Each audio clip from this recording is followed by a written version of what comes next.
Hey, everybody, back again. The Helpful Home Inspector back at you again with another weekly live show. Today, we've got two important people in the room. We got Mark Smith, which has been on the show many times. He's going to be a good co-host. And we have Bill Miller from Bank 59. I always say Bank High Five. High five. High five. You go over to Bank 59, he'll give you a high five, okay? Yeah, got a great show today. We're going to be talking about a lot of cool stuff. We're going to give you a defect of the week, save a buck. We're going to give you a tip of the week. And our main topic today is going to be all about the basics of home lending. Something that, probably 80% of the America partakes in. Home lending? Yeah, somewhere between 80 and 85% of people have a mortgage. Of some kind, yeah. So important topic nonetheless, and we're going to get into all that kind of stuff. But today, let's start off our defect of the week. Defect of the week coming up with deck issues. So very rarely do I inspect a home where I come across a deck that is done perfect. Very rarely. It does happen occasionally, but very rare. But when we come across decks that are just a little thing here or there, not a big deal. But when we come across a deck where you put 10 people on this thing is coming down, we have major concerns, because people, it might look good up on top, but you don't know what's holding you up. And you're having your bar mitzvah out there or whatever, and then next thing you know, we're going down the hill pretty quickly. So the defect of the week, this was a house that I was over at in Slinger, Wisconsin, and it's rough. I'll just get into it. You guys can see some of this stuff. Now, when it comes to your columns, okay, you generally want to notch the top so that the beam can rest directly on the column, okay? But you got to have the whole beam on the column, not just part of it. You also need to have through bolts. They should go all the way through the deck, and they should be substantial. They shouldn't just be leg bolts. Wow. All right? Carriage bolts. We also should have hurricane ties on here, not just a screw. Carriage bolts is better than what they got in there. Should be on a substantial base. Not just a little 8-inch sonotube with a shim on the bottom of it. In this case, it looks like they kind of miscut the shim a little bit or something. But, yeah, you can't just have a shim there, all right? In this one, the one we were just looking at before, you can see we have a crooked column. Retaining wall blocks. Yeah, I see that. Yeah. Crooked column.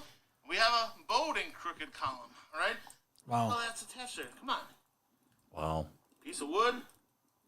Again, another little shim area. Can't do this, people. This is not how we build decks. So now this deck is 20 by 20. Have been permitted. This is not have had a building permit pulled. On these beams and columns, not substantial enough, not secured properly, not working. The cantilever on the outside is suspect. Yeah. They gotta have that. Supposed to have it 2/3 in, 1/3 out. That's great. And inside, they didn't. They have a couple of nails. That's it. And I'm like, holy man. Wow.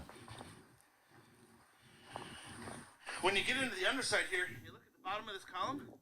It's got a little shim on a too small of a sonotube. Right. The beam is not. Look at how tall it is off the ground too. Like it's supposed to. Yeah.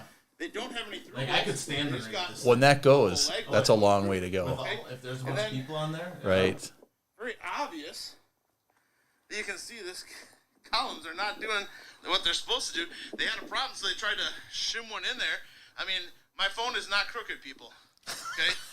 That beam and column aren't going to work. Wow. All right.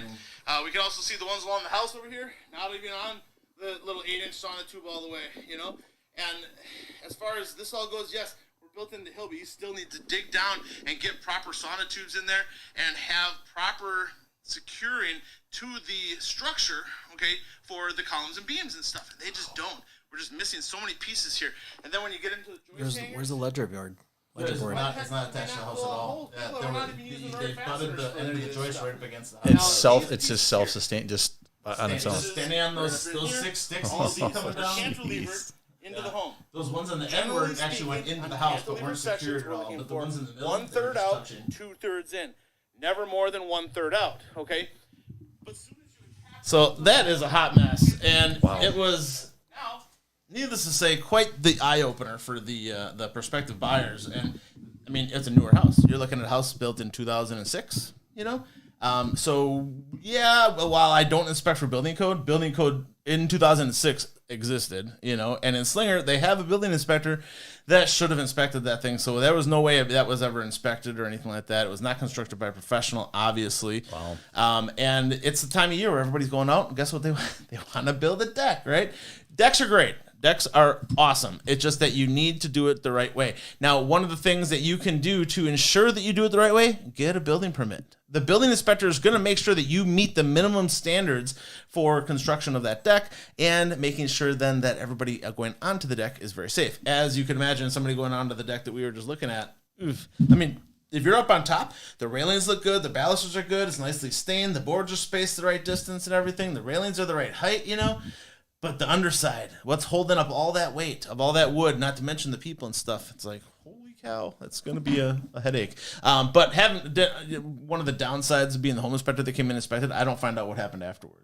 Right. I don't find out if somebody came in and made repairs. I don't know if I know what the cost of the estimate of the repairs were, or anything like that. But it's repairable. I mean, ultimately, to fix that, you'd have to secure it in its position, and then you'd have to add in the elements that are missing and make some improvements. So not the end of the world, but still significant cost to repair. More significant if you don't repair it, though, and people get injured. Especially with something that size, you'd think they'd want to overbuild, right? Like have it way more safe, I guess, for the amount of people that could be on a deck that's 20 by 20. Yeah. You could get a lot of people on that deck, and that'd be a lot of weight. So I don't know. It just seems like you'd want to overbuild. And a deck can be a great enhancer to the value of the property, Right. But when you don't do it correctly, it's a detractor, So that is the deck issues defect of the week. Save $1 this week. Everybody's going out and getting out their outdoor lighting set up and stuff like that. Okay. Set it up on a timer. I can't tell you how many times I'm driving through the subdivision and somebody's night, your outdoor lighting and stuff is on in the middle of the day just because you're not paying attention to turning it on and off. Sure. It's too easy to forget. Just put on a timer. Timers are cheap. They're not going to be very expensive. And while you spend $5 to $10 on that timer, it's going to save you $20, $30, $40 a month over the summer from leaving that light on all the time. So that is your save $1 this week. Now, co-host question, Mark. Yes. You have a new team member. We do. Tanner Smith. We only hired him because he has the same last name. That was a prerequisite. It was a prerequisite, right.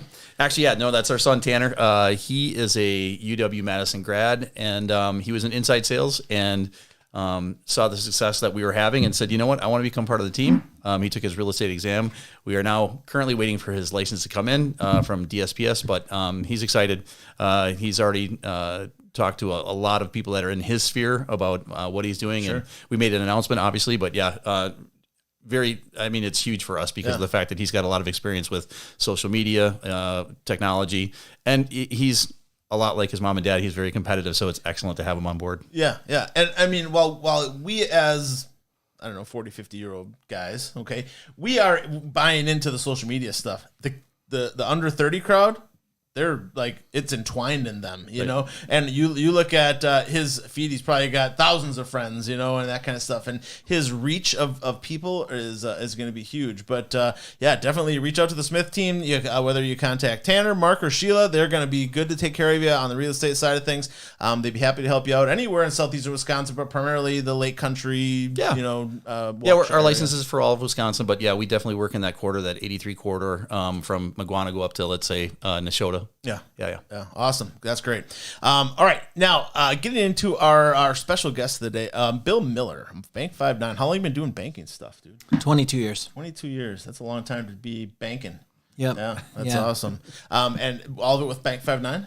No. I started out with a small community bank called St. Francis Bank that was, it was basically at a time before a lot of things went down in the banking sector. Yeah. You had, let's say you had a lot of buyouts that happened and acquisitions that happened. And eventually I came back to the community banking culture just purely because it's so much more holistic in the relationship and getting to know people on a first name basis and all the things you associate with that type of experience. I worked for a national mortgage company for a while, got a chance to, deal with that type of a space and really feel like this is where it belongs. It's a different world. Where I belong. Yeah, the large banks, man, it's so impersonal, and everybody's just a number. Where when you walk into your local Bank 5-9, they're gonna know your name. They're gonna know. They're gonna get to know you. Like when Tammy goes into, not to talk about another banker, but she goes into Landmark, they know her, and they all know her by first name basis. So that has value. And when you have your banking decisions being made locally, it's just so much easier. Absolutely. To work with them. So Bank 5-9, if you're looking for any type of lending, you can look up Bank 5-9, but Bill,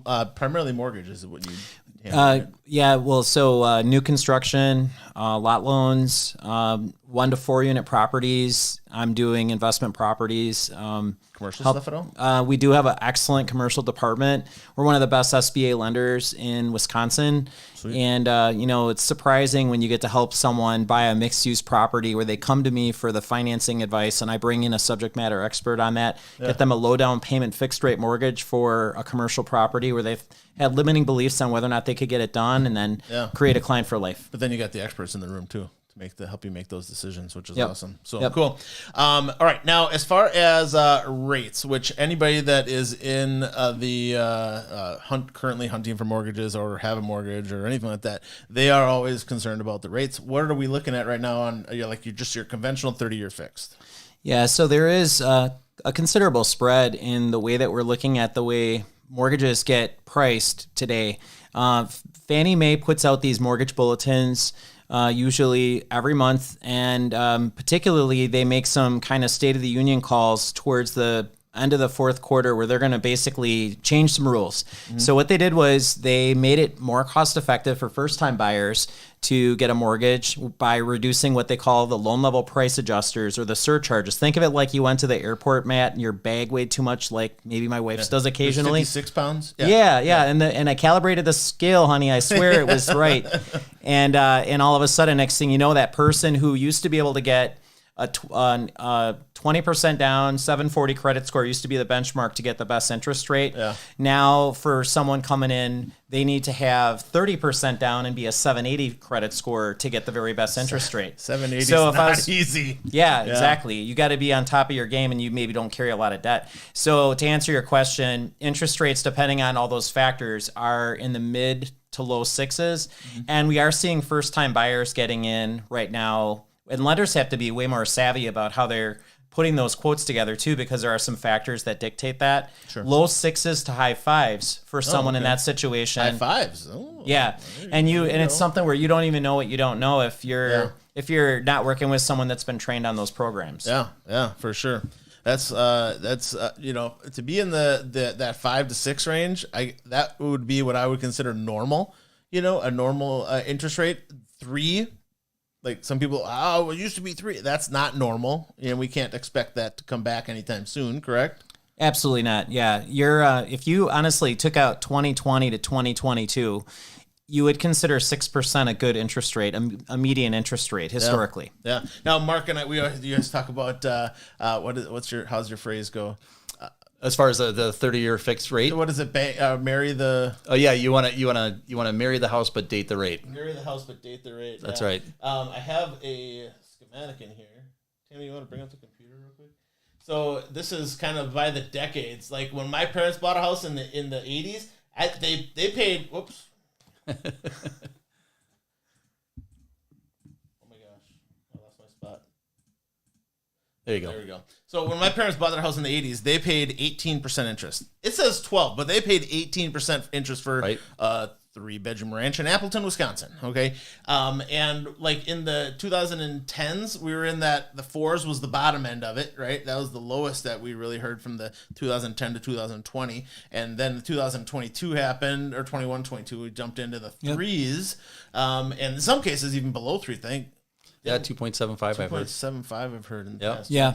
But incredibly, this was an old picture, obviously. Sure, it was sure. 2.81, I got a client that I did a 15-year fix for at 2 1/8. That was the lowest I ever did on a 15-year fix. Wow. And honestly, because of those low interest rates are causing part of the housing issue that we're having today that we talked about when we had Corinne on, in that these low interest rates, I have a really low interest rate. I don't want to move because then I got to take a higher interest rate and stuff. So it's holding people back from listing or selling their home, even though they potentially could make a whole bunch of money on it on the back end. Yeah, I think it's a matter of perspective, right? So if your memory is only three years long, that's one thing, but the 30-year fixed rate since 1971 has averaged 7.75, right? We're not even close to 7.75 being that average starting from the early 70s. So I think the best thing is look at it on perspective and realize that 2.75 is almost like free money. It's like, hey, you want a mortgage? Here's some free money. Yeah. At 6%, I mean, we're talking just over what sales tax is when you buy something, right? So 5.5, right? So we're at 6. Yep. And I think that the general outlook, they're saying that it's going to be in the high 5s coming up toward the end of the year. So I think it's like anything else. It's all perspective.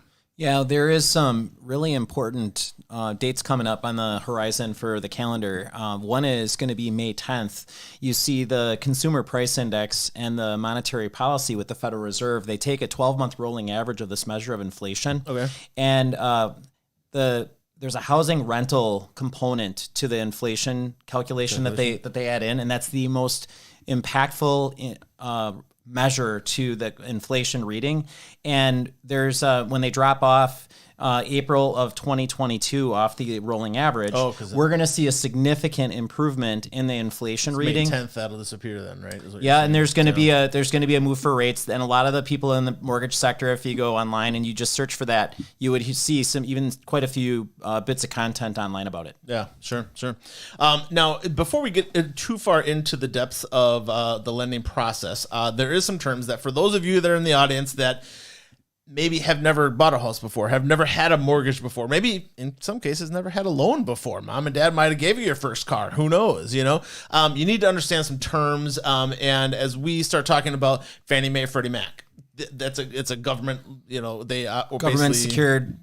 They're in conservatorship ever since 2010. Yeah. But they basically manage lending, and all the banks pretty much refer to them and. They make the rules. They make the rules for the most part. Okay. But one of the things that can be difficult for people to grasp is amortization. It's a big word, and it can be a complicated topic. So like when you look at an amortization schedule, this is an amortization schedule. There's another one. Does that make a lot of sense to you? And this is only the last 26 days of an amortization schedule. Bill's like, yeah, that's my Bible, man. But in reality, while it is very confusing, there is a common sense approach to what amortization is. You want to try? Yeah, so basically an amortization schedule, and the way that I would describe it is it's a scale. On the scale, you pay more to interest in the beginning of the cycle. As gradually or time goes on, you will eventually pay more to principal. So, for example, if you took a 30-year amortization schedule at a 6% interest rate, for example, and if you were going to want a basic, really easy way to calculate a mortgage payment, a 6% interest rate is $6 per thousand. Okay. That means for every $1,000 it's $6, for every $10 it's $60, for every $100,000 it's $600. Yep. So as you get on a scale like that, you'd be 12, 13 years in, and then all of a sudden that level that you're paying to principal reaches the level that you're paying to interest. Mm-hmm. As time goes by, that scale gradually shifts so that now a substantial part of your payment's going to principal. And that's why you hear the proponents out there that you should be getting a 15-year loan if you can, or a 20-year loan, or you should, like we're going to talk about in a couple minutes, the advantages of paying a little extra. Yeah. Do you want to bring the computer model up again, Tammy? So this is kind of explains how amortization works. So the blue part, that's solid blue there, is the amount of money that you loaned. So you loaned $250 from the bank, $250,000 from the bank. Your payment is the yellow line, okay, or the cost to you. And then the red line is going to be your interest that you're paying to the bank, and the little blue line is the principal that you're paying. In the beginning, you're not paying as much principal as you are interest. The bank's going to get their money first, generally speaking. Mm-hmm. As you move through that calendar of months, okay, then eventually what's going to end up happening is you're going to pay more towards principal than you would towards the interest. Right. At the end, your last interest payment is very tiny, and your big principal payment is very large. But that's kind of how that breaks down over the course of 30 years, which is a long time. Okay. Now, as far as amortization goes, it just basically depicts that in numbers for you when you look at an amortization schedule. Yep. So you can see after month 243, this is what my mortgage payment is going to be, which is going to be the same throughout generally until you get to those like last couple of payments. Sometimes it changes a little bit, right? Yep. And then you're going to see how much was going to principal, how much was going toward interest, and that's kind of what that all lays out. The next term is underwriting. Now we talk about these guys like they're little trolls in a room someplace that nobody can ever talk to or see. Do they even exist? And Bill will tell you, yes, they exist. He's probably spoken with some at some point in time. But how do they explain underwriting to people? Yeah, so basically, as a measure of risk, an underwriter is there to assess a few things. One, is the collateral going to be a layer of risk to the borrowing, borrowing that person the money that they're going to get repaid. Secondly is, you got a few other facets. You got assets. Where's your money coming from for your down payment? Is it gifted? Is it, are you power saving it right up to the closing day? Is it money that you had in a 401k? Where did it come from? The other one, of course, would be, and the big one is going to be income, because you have so many different types of income. Oh yeah. Mark, you run into people probably that are self-employed. Have you ever had any cases where you had someone that maybe came in and you could tell kind of they're going to need some creative underwriting? Sure. Yeah, it happens all the time.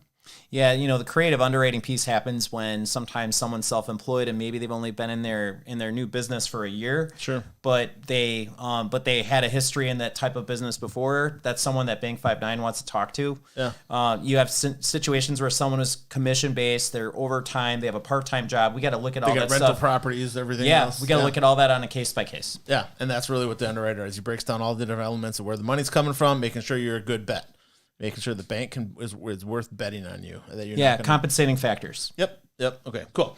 The next thing, title. So title is not necessarily your job, but you guys both deal with the title company very closely. Right. The title, how would you explain the title, Mark? What is the title to a homeowner? So title for the most part it's more of a concept of the fact that you have a physical piece that's called a deed. Deed is kind of a piece of paper that says that you are the owner of such property. The title is kind of like the concept that you own it and you have the right to do what you want with that property. So they're kind of tied together, but they're not the same. So deed is actually the actual physical piece that when that's transferred, that gives ownership to the person that you transferred the property to. Sure. And the title company just verifies that the owner is indeed the owner and that it gets transferred properly to the buyer. Correct. Right. Now, in a car lending situation, the bank is listed on the title. In a Lien holder. mortgage, are you listed on the? No, you're not listed on the deed, but you're listed on the it's called the title commitment. Okay. So you get a title commitment in the mail. You get the actual title work in the mail, usually 2 to 4 weeks after you close, and they record the deed in your name. And the title work is going to list who the lien holder is. It's going to list if there's any encumbrance or any easements. It's going to list the legal description. Sure. And then, like, we have a case where someone's closing on a property on Monday. If there's any back taxes, if the seller didn't pay a contractor, if the seller got in trouble and maybe had a judgment, all that stuff, the title company is going to vet that out so that the buyer that's getting the property realizes the property with a free and clear title. Yep. Okay. And there's usually title insurance that goes along with all that Correct. process, right? Yeah. The next thing, and the before we get into the lending process, is appraisal. Appraisal, again, is not your job nor his job, but you guys both deal closely with that person. Sure. I even bump into once in a while when I'm doing the inspection because they want to try to schedule it all at the same time. But what is the appraisal to you as the bank? Yeah, so the appraisal to us is really a second set of eyes to make sure that there isn't any safety or structural issues, any deferred maintenance that's going to be a detriment to the value of the property. And then we're also looking at, of course, something that Mark could speak to a little bit as it relates to how you're going to determine the value. And then, the other thing would be you sometimes run into unique properties too. Sure. We got to make sure that the appraiser can actually find like-style properties where the day comes where someone wants to resell that property, we're going to be able to get the transaction, put together where it gets sold. Sure. And I was just going to say that we use a lot of different home valuation models in order to come up with comps for our listers and also for our buyers that are looking at property. And it's always nice when you have the valuation systems. Let's say it's a 5-star system and it's 5 out of 5 stars. This is what the valuation is. That means that there's plenty of comps in that area. So if you find a neighborhood that has, let's say it's a single builder and they built all the homes in that area, and there's a record of, let's say, 5 or 6, 7, 8, 10 years of sales. Sure. You've got a really good track record because they're all basically the same homes. Could be 4-bedroom, 2.5 bath, and then we've got a really good comp model there. Where we run into problems with appraisal would be one-off properties, like Bill's saying. You've got like a large piece of property in an urban center, but there's nothing around it that's actually a home.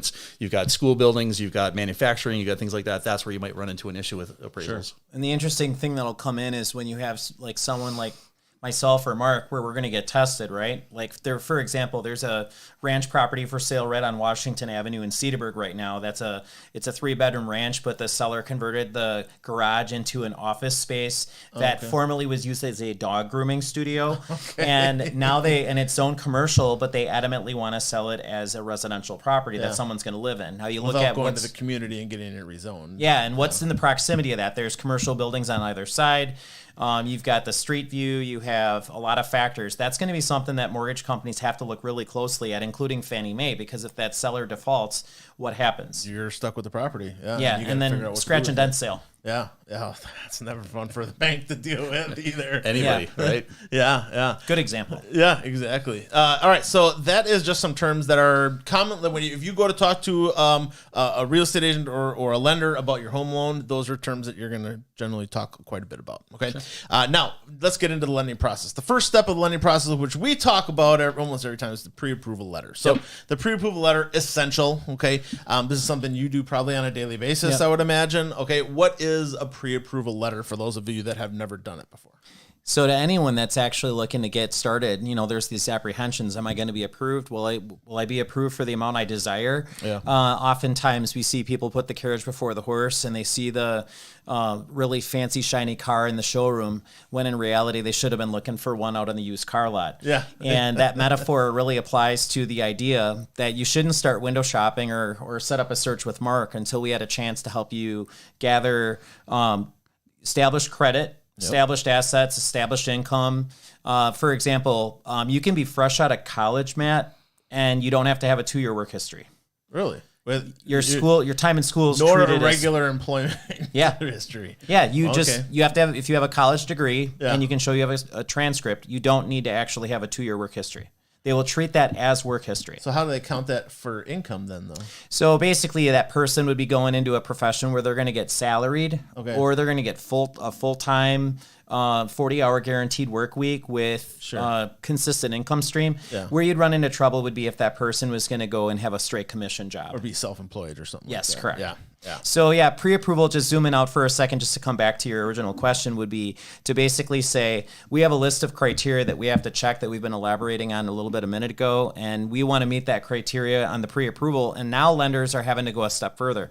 We're actually getting the customers through underwriting right out of the chute, because In the pre-approval process? Yes. Oh, okay. We're collecting all the documents up front. We're actually going straight at it as if it's a real deal, because we want that buyer to stand out in the space that they're competing with other buyers for the same property. Sure. And so if you have a pre-approval letter from the Rocket or somewhere else where it's honestly not really vetted as much as it could be, everyone's going to be looking at these pre-approvals and scrutinizing them in the case where they have a lot of decisions to make for who they should select as that buyer that wins the bid on that house. Yeah, the Rock is basically just a computer vetting the person, where you don't have any person's eyes generally. I understand they can churn those up pretty fast. Yeah. Your kid's on the way, by the way. Say hi. Hey, how are you, Gaff? So as far as the pre-approval letter, very important before you go looking at houses. Yeah. Right? So one of the things for us is we always try to educate all of our buyers that come in. So we actually sit down with them. We have a meeting, kind of discuss what their needs and what their wants are. But the first step in our process is to get pre-approval, and we have our list of people that we choose. Bill is on our list of lenders. I can tell you that the biggest thing as being a listing agent on my side, if I'm working with a seller, let's say I get 5 offers, and let's say 3 of them are exactly the same and the highest offer, but 2 of them are from a national lender, and 1 of them is from a local lender that is right down the block, or is someone I can walk right into that office. They can make decisions. That makes a huge difference. And when we talk to the seller about that, I can tell you from personal experience of working with Bill. Bill's worked tirelessly. I know during weekends, like a lot of these national banks, they'll work from 9 to 5. Some might work during the weekends, but we always tell our buyers that if they are really, really connected with their lender, we ask them, if you're really connected with them, you're going to need their cell phone number, because when we make those decisions and we have to get stuff that's done quickly, we're making our offers on the weekends, Fridays, Saturdays, and Sundays. Well, a lot of those lenders that are national are not necessarily working those hours. I know for sure that Bill is, because I actually had Bill talking with one of our buyers for probably 2.5, 3 hours on a weekend, and it was actually his birthday. So Bill definitely goes. Talk about commitment. Yeah, Bill goes out of his way to really help us out, and the idea of having a local lender is a big deal on the seller side. On the buyer side, for us, we need to know what those people can spend, because of the fact that we have to guard against them shopping too high, because let's say that theoretically someone's approved for $300,000.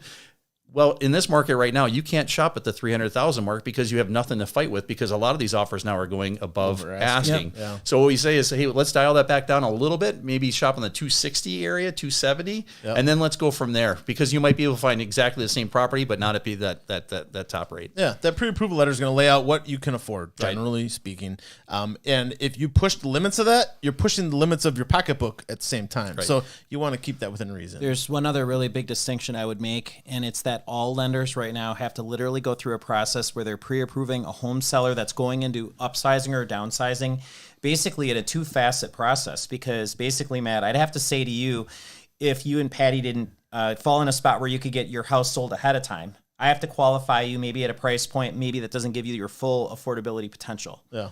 Whereas if you get your house sold, obviously you can afford more. So to some lenders, there's criteria where they have creative ways to do it. There's two sides of that then. Yeah, and people have to get through that process without literally feeling like you've just got done running a marathon and you can't run another step, because if a lender doesn't frame that the right way, the way they weave in the two different approaches, someone could get discouraged. Yeah. And if all you're doing is checking off boxes on a computer screen, you're not going to... You're going to feel kind of left on the wayside. Yeah, so I think we both kind of work really well as a team to help people navigate through those feelings. And even when it was on my birthday and I'm talking to these people, I mean, vividly remember that conversation. They had that deal. They had that situation where they had to buy before they sell. Yeah. And you got to basically talk to people about pros and cons of temporarily borrowing against your retirement, hoping you have some money in reserve so that you could maybe make the minimal down payment and then also too wonder, what happens if I have two house payments? How long will that happen? Be like that, and all the it gets or hairy. bridge loans too. Yeah, it gets hairy. Yeah, so those are all things. Yeah. Now, with a pre-approval letter, is it a requirement if somebody's paying cash? Like if I sold my house, I made $300,000 on it, and the house I'm buying is $250,000, and I'm going to pay cash. Yeah, so if you're paying cash, instead of having a pre-approval letter, you'd have to have a proof of funds. So you'd actually have to go to your lender and get an actual document that's from the bank, not something that's made off of somebody's computer, but actually from the bank that's signed, that actually has a live person that's actually signed it that you can get a hold of, that actually shows that you have that money in your accounts and that it's liquid. So a printout of my checking account won't work. Not necessarily. I mean, I would assume it's not. Yeah, I think the thing is that we have to vet not only the document itself, but also the person standing behind that document to have a conversation with them. I know from our side, when we're listing a home, when we get offers in, we're calling every single one of those lenders and talking to them about the buyers that they have on their end that they're working You're with. underwriting basically. We have to do what we have to do to protect our people. Yeah, I mean the pre-approval letter. You're going to find that people that are if you're going to offer on a home, it's going to be a requirement. Nobody's going to list their house with a real estate agent that's going to accept any offers without some sort of a pre-approval letter or verification of funds. You have to have that to have it be bona fide. And most real estate agents, a lot of real estate agents won't even take you looking at houses without a pre-approval letter, because last thing, you go online and you go on Keller Williams, and you can look for houses till you're blue in the face or whatever, and find all kinds of cool houses that you would love to be in. And this real estate agent's going to chase around to 20 houses that you may never be able to afford because you don't know. And that's where there's pre-approval letters very, very important. So that's step one of the home buying process is getting that pre-approval letter. They have to be ready, willing, and able. Yep. Now, as far as the pre-approval letter, you're going to need some information. What kind of things do you need from them in order to establish a pre-approval letter from Bank 59? We need 2 years of employment history, 2 years of residence history. We're looking for a summary of your liquid and non-liquid assets. So that would be checking, savings, 401k, IRA. If you got into Robinhood in 2020, we'll ask you for that. Sure. If you have crypto, that's also another really interesting thing. You guys use that? There are some specific set guidelines. In the interest of time, we won't go into too much depth on it right now. But basically, the distinction I would tell anyone that's listening to this podcast, this video, is the distinction of what's called seasoned funds. Seasoned funds is if the money's been in your bank account for at least 60 days. Mm-hmm. The mortgage lender, the underwriter, isn't going to ask you where the money came from. Yeah. The second that money appeared in your bank account and it's over 25% of your gross monthly income, and it landed in your bank account, okay, I'm going to ask you to paper trail it in order for me to show that I can use it. Yeah. So assets, I'm going to ask you for the 2-year income. I'm going to ask you for 2 years of residence history. That's a high level. But no, so you're not really using crypto. Like if somebody says, I have $80,000 in crypto, you're like, yeah, rumor has it on the West Coast there is a mortgage lender that's not affiliated to Fannie or Freddie that will actually securitize crypto to make mortgages. Maybe years down the line that'll become more commonplace, but it's not really commonplace in the Midwest. Red flag.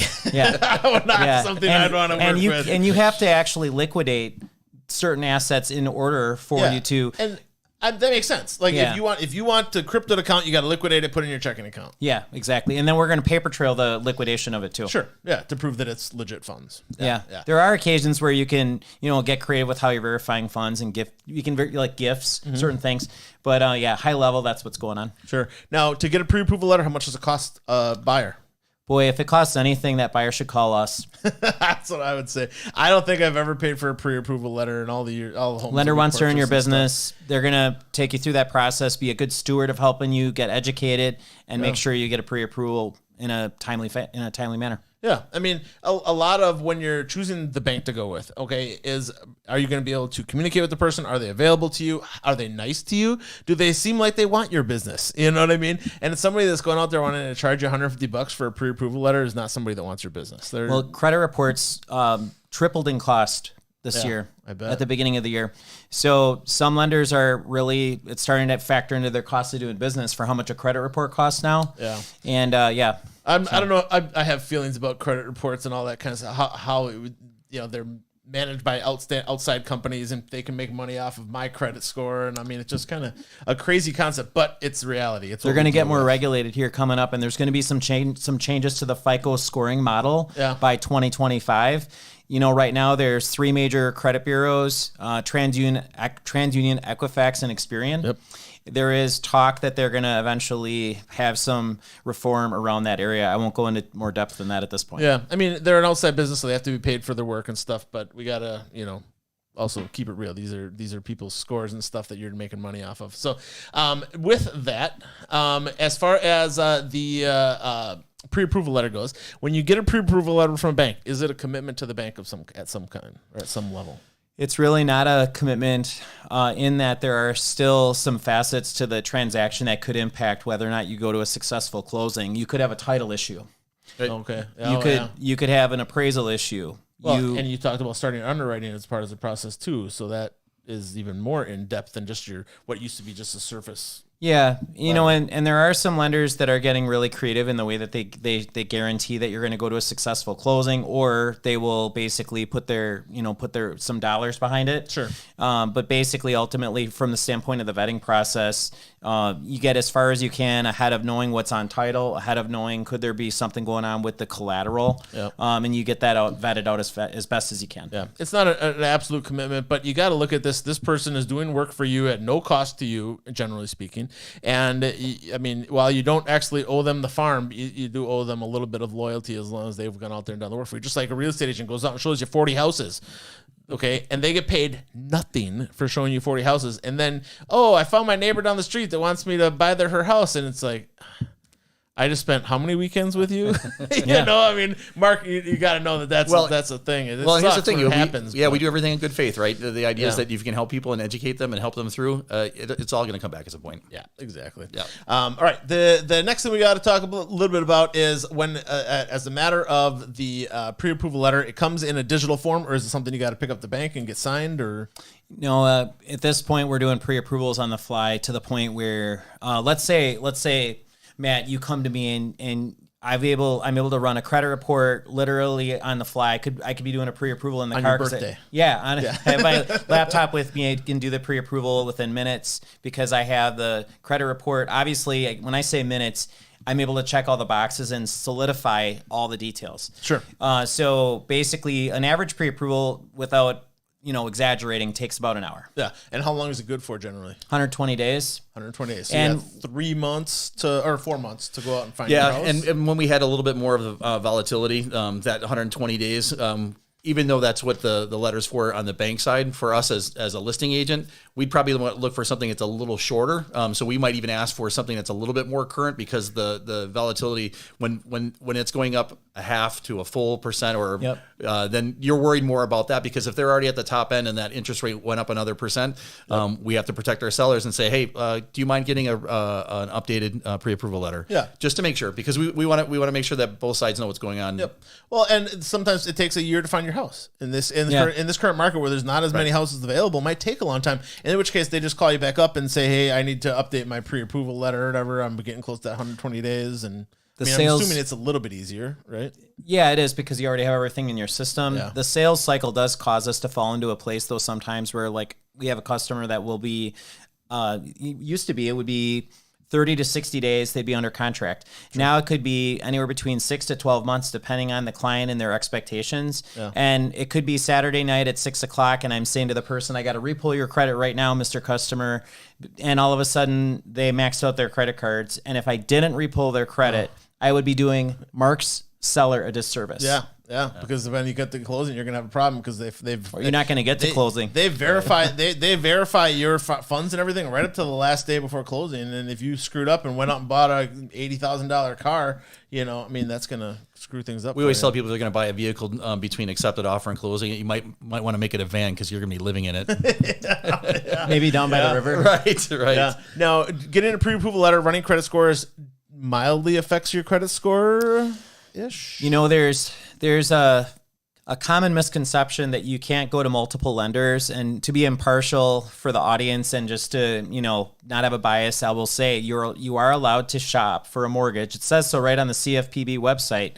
You can shop for a mortgage for 30 days and actually have multiple credit checks done by lenders, and it's only treated as one inquiry. Oh, okay.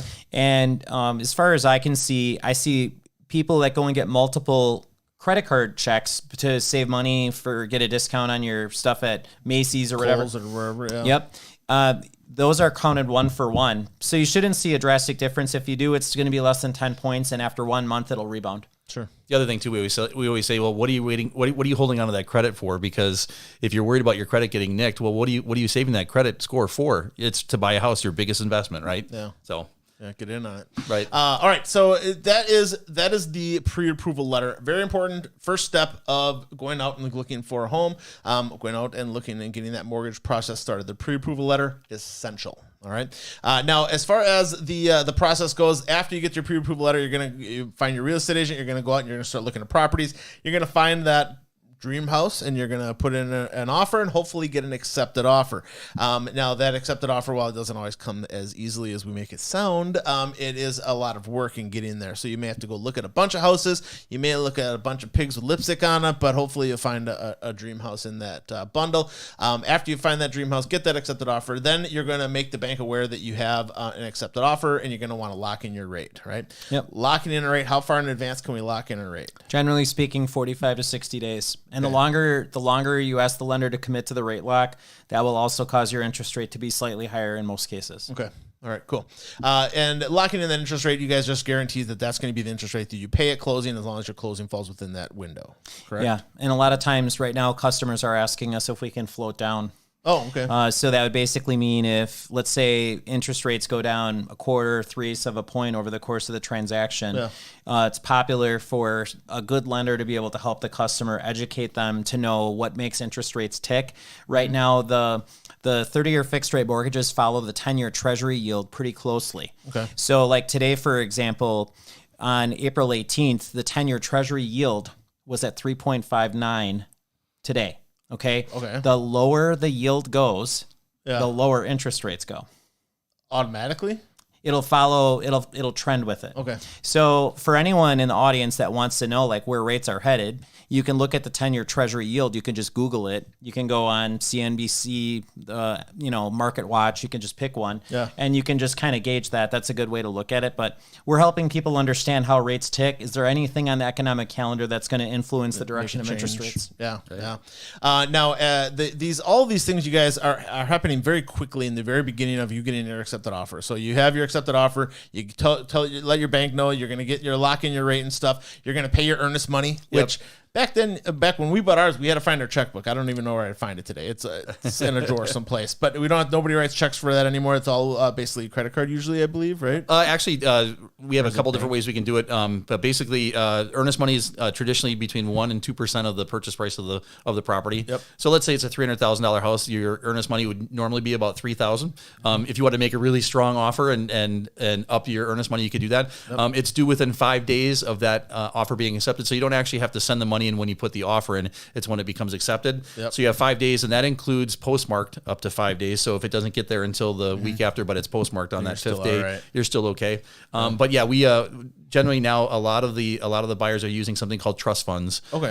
Electronically. Sure, electronic just transfer. Sure. And earnest money, you guys. If earnest money basically is if you back out of the deal that is no fault of the sellers and you just bail out on the thing, they automatically get your earnest money. It gets I mean it's over to them. Pretty much. We always say it's got to be for cause, right? So there's got to be something with the contingencies that you already have on the offer. If you were to walk away, the one thing we did notice is that there are some sellers though that like the idea of having a mortgage versus cash buyers. There are some cash buyers that have so much cash that if they lose out on their earnest money, they don't really care. You always wonder if in that 30-day period they might find another property and say, you know what, I'll forego that. They can keep my earnest money. I'm going to go find something else. Crappy because you made a commitment. Right, but when you have somebody who's under a mortgage and they worked their tail off and they've worked with a lender and they worked with an agent and they said, hey, we're going to put this forward and we're going to get financing through a mortgage. Sometimes they're tied in a little heavier. Yeah, and as long as everything goes as planned, that earnest money comes off of the balance that you owe on the loan. It comes off to or your down payment, so basically that money will go to the trust company of the listing agent. Let's say somebody made an offer on a home that we were listing. It would go to our Keller Williams Trust. It would sit there until closing, and at closing, it actually goes to the table, gets put into their down payment for the buyer. Excellent. Cool. Yeah, we're going to verify those funds too. Yeah, exactly. And now after we've got the earnest money taken care of, you're going to get your inspection done, and then you negotiate any findings that come up as a result of that. The inspection thing has been kind of a little wishy-washy lately. Hopefully that will change as the market balances out, but we'll see what happens with that. And then you're going to get your appraisal done. Now, you usually want to have your bank wait until after the inspection and after that negotiating process to get the appraisal done, because if the appraiser goes in, you're spending that, what is it, $450 these days that you spend on that? That's a good estimate of an appraisal cost, You spend about $450 on the appraisal, and that is your buyer's expense. It's not something the bank pays. It's not something the seller pays. It's something that you pay. And if that happened on a home that you get through the inspection, you find it had all kinds of foundation problems, whatever, and things didn't negotiate out, and the appraisal was done before the inspection, you're still stuck paying that $450 generally, right? I believe as soon as they're doing the appraisal, they're going to be deducting that $450. So the appraiser is going to charge a trip fee if they drive out to the property, and if they inspect it, but they don't actually deliver the report, they're probably going to still hit you for the full cost because they did the due diligence ahead of going out there. They still went out there. And we're also in situations too where the dates and deadlines on these transactions. I mean, we've got some deals that have to close in 14 to 25 days. Holy cow! And we got so day one could be a Monday, and we got to get the appraisal ordered right alongside the home inspection being arranged with you or something like that, and then we're gonna just tell the buyer this is what it is. Yeah. So that is the appraisal. Then the title kind of. As soon as the accepted offer comes in, the title starts working on it, right? Yeah. So a lot of times for our listings, we're using Focus Title, and they do a great job. But I always tell everybody when we're discussing the education of what the title company does, I always tell them it's kind of like the Wizard of Oz. It's like, there's something happening behind the curtain, but we're not really sure. They're doing a ton of steps behind a 30-year search. Yeah, and they're doing all this due diligence and making sure that there's no liens on the property, make sure that the deed's able to be transferred, all those things, all those steps that they're doing behind the curtain. We don't really see it, but all of a sudden they're ready to go. We're going to find out. We're going to have Sarah Weisman on the show in a few weeks or whatever from Lakefront Title. And we're going to get into it with her. I want to find out what they do. They do a ton. But so that's a important step is the title, but it does take a little bit of time. You just want to make sure that all your ducks are in a row by the time you get to closing. Financing gets confirmed through underwriting, usually a week before closing? You hope you're clear to close at least 3 to 5 days before closing, because that's the last thing the buyer remembers is how they got to the closing table, that they didn't crash land the plane. You basically you could have scenarios where the buyer's getting a gift from, you get the trifecta. You got the buyer that is power saving a portion of their down payment, some other money is coming in from a gift, and you got work orders or repairs on the property where you got to get lien waivers and invoices. And all of a sudden you're chasing all this stuff down right up to closing day, and then the buyer is frantically hoping to get their final dollar figure. These are all things that we try to avoid, or we just try to be proactive a lot of about stress on the front end. Yeah. And you just make sure buyers understand up front what's all at play. Yeah, there's a lot going into it. So and then before you show up for closing, you always got to make sure that you secure your homeowner's insurance, which we're going to have Dan McLeod from Tammy, help me out. What's that? Colonial Insurance. He's a mortgage broker. He's not a broker. He's a insurance broker. He's going to come in here and talk to us about homeowners insurance and that kind of stuff, what they cover, how you get that, all that kind of jazz. So he's going to come in and talk about that. And before you go to closing, you got to make sure all these ducks are in a row, and that's really where your agent comes in. The bank's they're all communicating in the background, usually not necessarily with you, but they're all communicating to make sure that things go smoothly for you. So that's why it's important to have a good team put together, and they are a team. So when you go to the Smith team and you're looking at houses and stuff, they're going to give you recommendations for who to go work with, because they know that they have a good relationship with them, and they know that they're going to do everything they can to get that to go smoothly for you and come together. Yeah, 100%. I think the idea of trust and communication, when you have something going down, you've got everybody's best interest at heart, and you're trying to make sure you're taking care of all those people. Yep. It's always good to refer to really good people and have really good people on your side. So, Exactly. Now, the next thing we're going to talk about are the different loan types that we have available in Wisconsin. While there is more than what I've listed here, probably. Okay? Yeah. Feels like that's a pretty small list. But it's a list of what the majority of loans that get pushed through contain. So your conventional loan, that's going to be your 30-year fixed loan, and that's what most people associate with as a conventional mortgage, and those can be anywhere between 10 and 30 years in 5-year increments. Years ago, we used to do a 40-year mortgage, and depending on what happens with the landscape of interest rates down the line, you might start to see those appear again.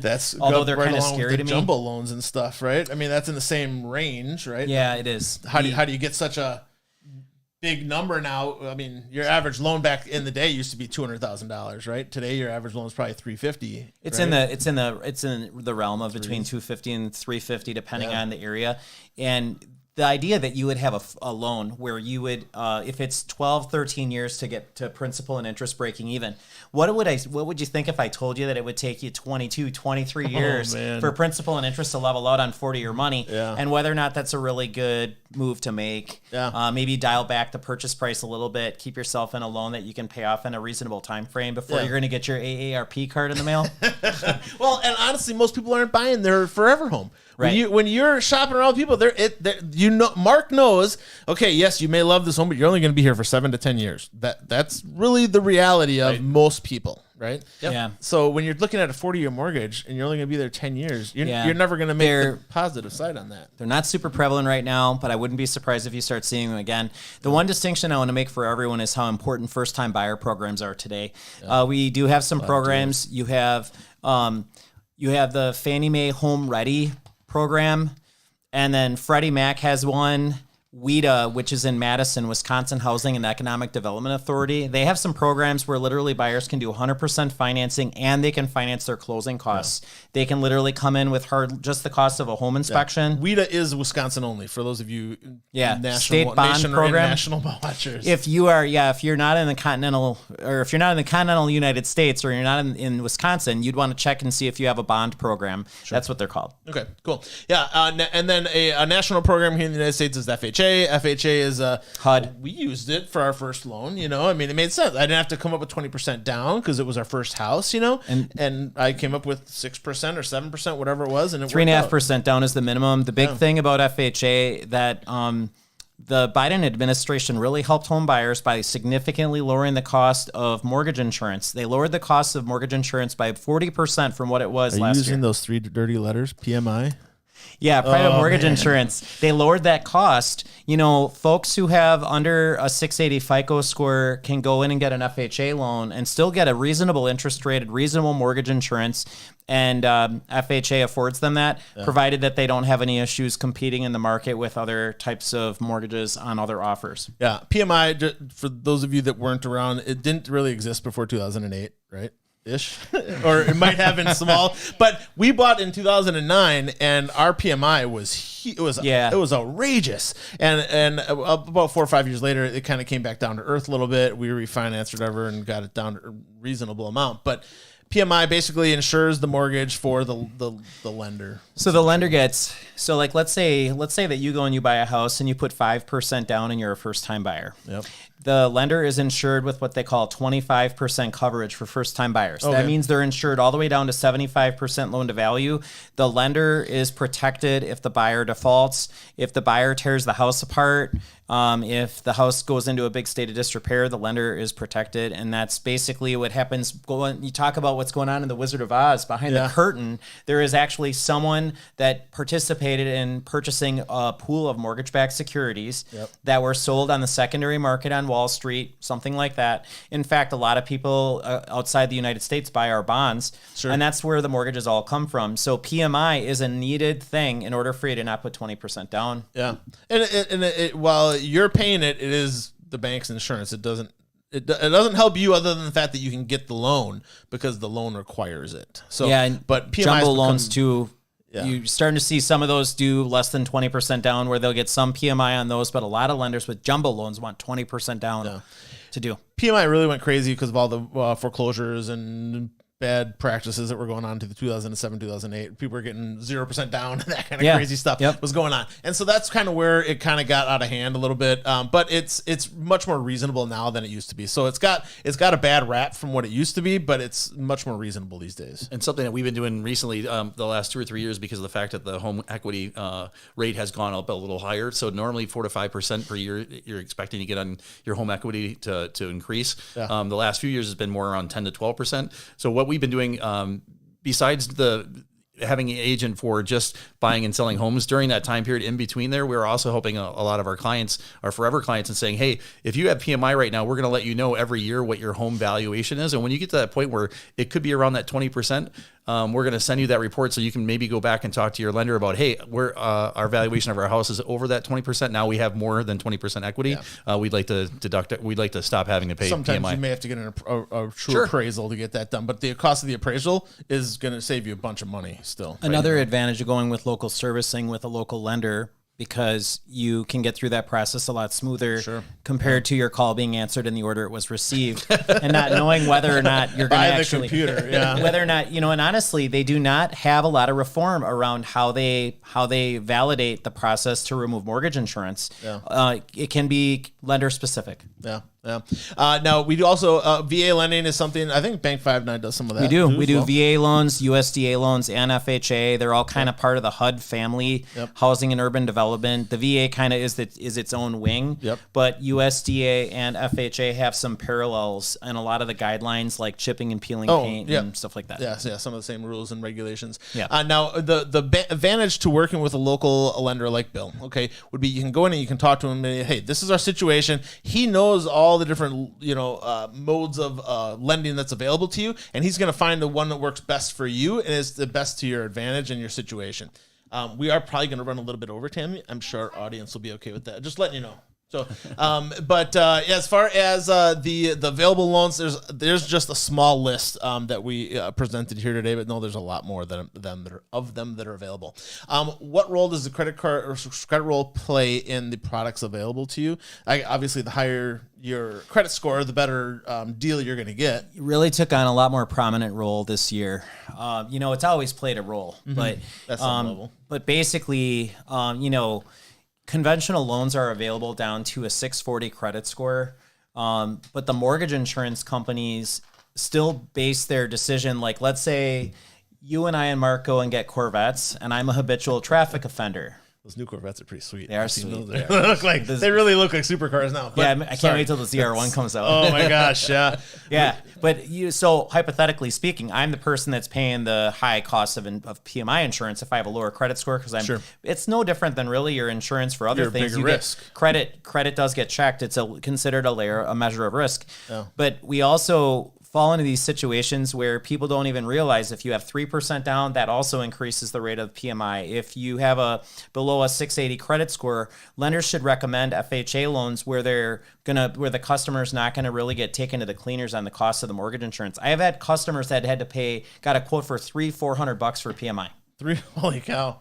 Well, we do have Dan coming in a couple weeks, honey. When he comes in to talk to us about insurance, I really want to know what credit score has to do with my auto's insurance. Make a note. Okay. I'm just curious how this works. It's a different type of credit report for them. It is. But still, nonetheless, it's considered a measure of risk for sure. Yeah.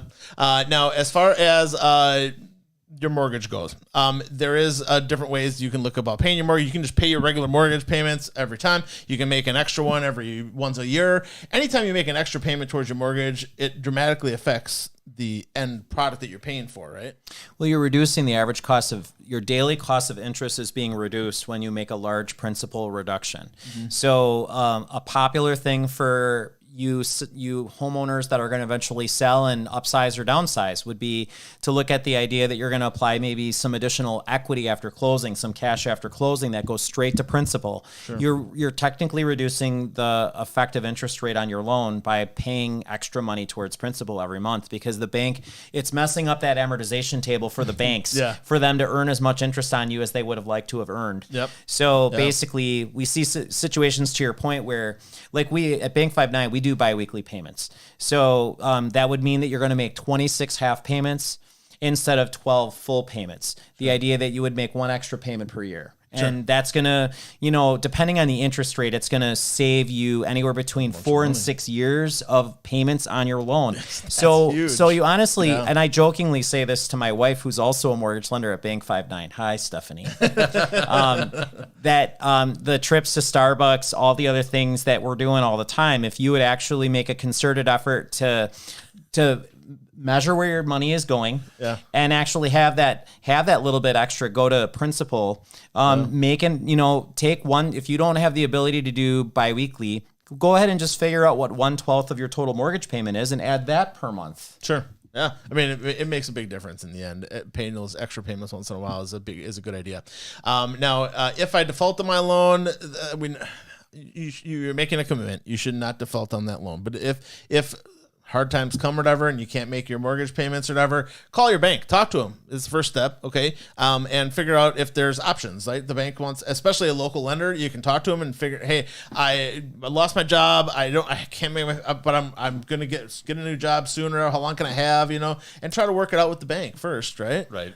But what happens if it just can't work out? There's been a lot of reform around that ever since 2008 to 2010 as well. They had to get down to a place where let's say you once you fall 60 days past due on your mortgage, that's where the lender really starts knocking on the door. Yeah. And if you get into a situation where you had a financial hardship that was related to health issues or a natural disaster or something like that, the lender generally is going to work with you at first because they really don't want to take your house from you. Yeah. Once you get over 90 days past due, that's where a foreclosure action is going to get initiated. Starts, sure. And basically they're going to give you 6 months to make it right, usually, before they're going to start pursuing the action to the point where they want to lenient than I thought they try would to take be. The property back. Yeah, I manage rental properties, and 5 days after they're late, they got a notice on their door. 15 days, you got another notice, and then 2 months in, we're going to court, people, and and there's and truthfully, whether or not we go into a recession in the next 6 to 12 months, this is a slow burn where some people, it could rip the Band-Aid off. Yeah. If you fell into a situation where you got behind on your payments, and there could be continued reform around all that stuff. Yeah. But at the end of the day, the investor wants their money because they bought those mortgage-backed securities. Yeah, for sure. So, you guys, that is a little bit of a nutshell of the home lending process a little bit. If you want to learn more, call up Bill Miller over at Bank 59. He'd be happy to help you out. His cell phone, his email address, his contact information is up on the helpfulhomeinspector.com. You can go on there and get his information. Otherwise, you can look him up at Bank 59. He's even got a cell phone number out there for the world to call him on his birthday. But he'd be happy to help you out. Give him a call, and he'd be happy to work with you and give you all of his knowledge to help you make your process go a little bit more smoothly. Now, the next thing we have is our question giveaway. And the question giveaway is how many Bank 59 full service locations. You probably don't even know this one. You might. How many? Don't say it a lot. Don't say it. How many Bank 59 full service locations are there in Wisconsin? Okay, how many in Wisconsin? If you put the right answer in, oh, by the way, you cannot have won a prize within the last month, Dustin. And you're not allowed to look it up online. Yeah, exactly. Because then you're cheating. You can go up and look it online. If you got to use Google, use Google. If you don't put it up while we're on the live show here, we haven't got a lot of time left. That's cool. Put it in the comments when the replay comes out, and we would be happy to award you the prize of the day. an X30, You can look it up online. An X31 Shockwave quadcopter drone. So, ooh, okay. And kind of a cool little prize. But go on there, put in the answer how many full service locations. Full service. They do have loan offices outside of that. Is that what? Are you at a full service location or a loan office? Well, I can meet clients at any branch, but my assistant and I are out of the loan center on Silver Spring and Lily Road in Menominee Falls. You have an assistant? I do. Can I get an assistant? You do, honey, every day. She's calling herself my assistant. All right. So that Hi, is Natalie. So that is the deal. How many full service locations for Bank 5-9 in Wisconsin? Put it in the comments, and we would love to hear from you. Now we have a battle box. You've never experienced First time caller. First time caller for the battle Long box. time listener. Are you willing to participate in the battle box? Enjoy the topic All right, of the show. let's grab the 3 boxes here. Now, the way that this works, there are 3 contents here. We'll put them all in front of Bill. We'll let him choose first. All right. There are 3 contents here, and they are things that are in a competing space with each other. Okay. Last times I used the plywood and OSB. Okay. So plywood and OSB compete against each other. Which one is better? And we kind of each take a minute arguing for our product. Okay. Sure. And this is a product that you are going to have some expertise in, but which box would you like to take? I'll do this box. You'll take that one. Mark, I'll let you go next. I'll take this one. There you go. All right. Open up your box and let's see what you've got. There's a little pink piece of paper in here. I have a 30-year fixed mortgage. I'm going to argue for the 30-year fixed. Mark is going to argue for the adjustable rate mortgage, or the ARM. And Bill, you have 15-year rate mortgage. Now that is a fixed rate mortgage as well, but Yeah, it's only 15-year a 15-year fixed fixed rate. rate. Yeah. I did go on and did a little thing on Bank 5-9. So you can the second page has some of the current rates, I think is what they're listing is there-ish or around there. Just so we are talking the same numbers. So you don't have to use the numbers if you don't want to, but at least that way we're using the same numbers-ish, okay? As the new person, we're not going to make you go first. Mark, would you like to go first or second? Sure, I'll go first. Mark's going to go first, arguing for the ARM or adjustable rate mortgage. Go for it. So I think with the volatility of the rates, as they go up, as they tick up, if they're going to keep going up, adjustable rate mortgage is a great place because they become a little bit more attractive, right? Because the 30-year fix becomes like, okay, this is up 6, 7, 8, 9, 10%. Let's say that happens. Adjustable rate mortgage, you'll be able to get a discount on what you're paying on a monthly basis. You'll get it for, I don't know what a typical, what would you say are the most typical adjustable rate mortgage? 5 to 7 years, you're going to get a locked-in interest rate. You're still going to have a 30-year term. So what's that in compared to these ones?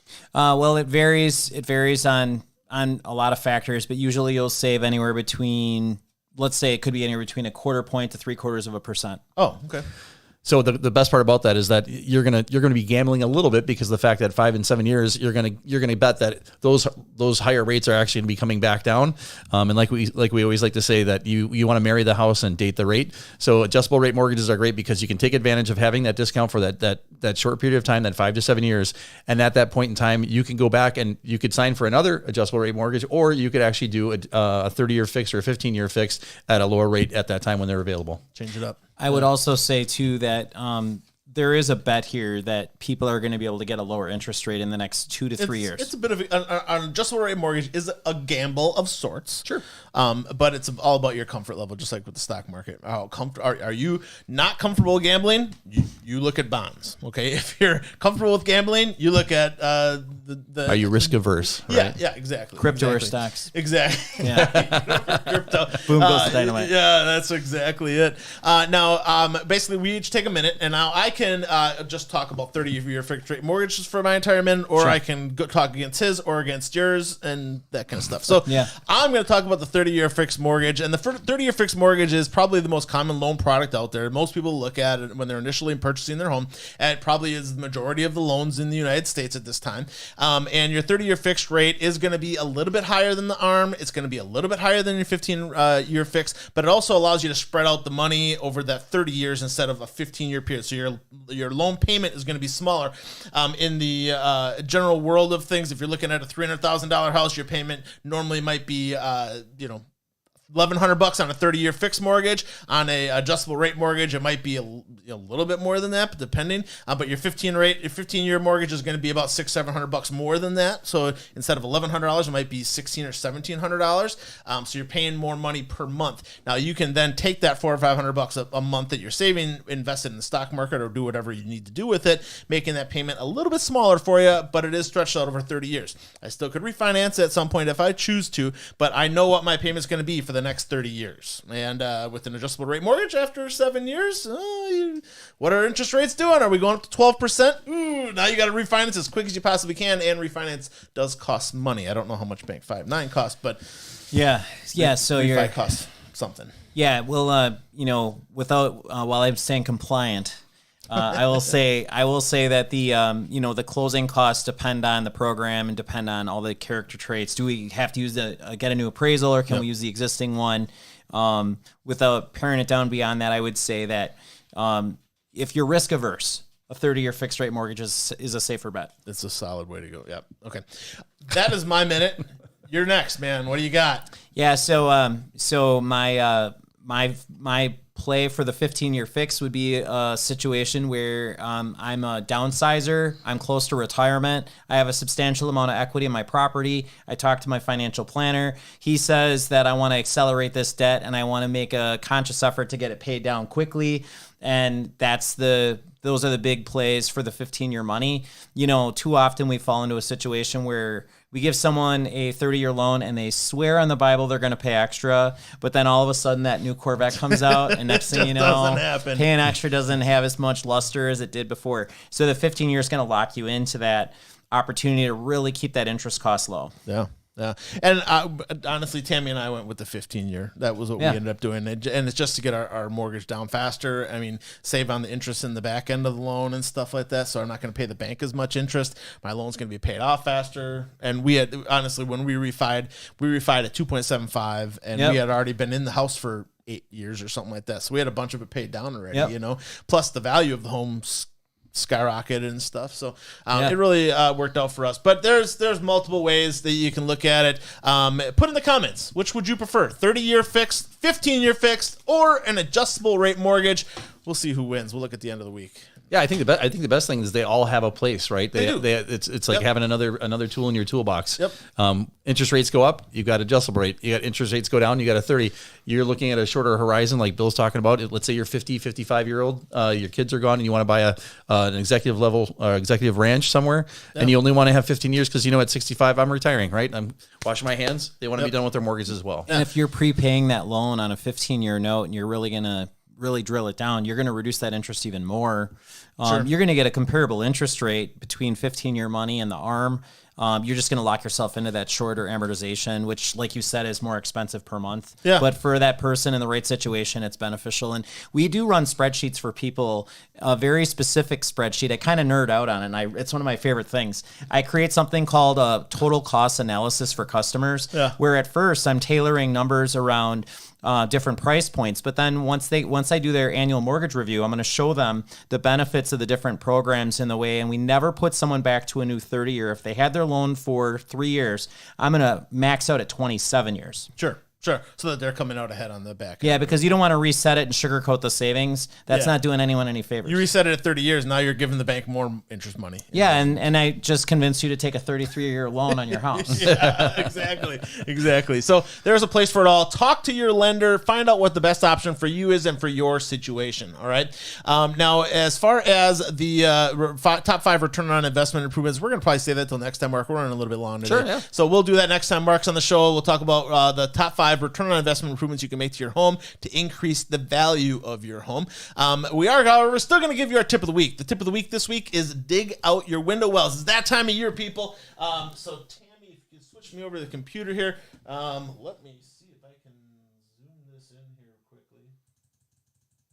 Ooh, look at that. There we go. All right, so when we're looking at your window wells, okay, a lot of good inspectors will call it, that's just another point of water intrusion, and it is in a lot of cases, okay? If you have those old wood basement windows, not only is it a place for water intrusion, but it's a place for insects, rodents, all kinds of other heat loss. It's a lot of bad things happen in window wells, okay? So when you're looking at your window well, go outside. Your window well, the gravel that's at the bottom, or Some cases, some people put your mulch or whatever down there, but it should be gravel. It should be 6 inches below your window. Okay, so 6 inches below your window well itself, the metal or plastic casing that's around your window opening, that should be 3 inches above the ground so that water can't just run in there, even if you have bad grading. Okay, and then you want to make sure that there's no leaves, debris, all that kind of stuff in there. If your windows are the old wood style windows, while I would advise you to replace them, at the very least, prep and paint them so they're protected. If they rot, it gives an easy way for insects and stuff like that to enter into the home. Now, as far as the windows, if you have those old wood windows, look into glass block. 100%. I was just going to say. say,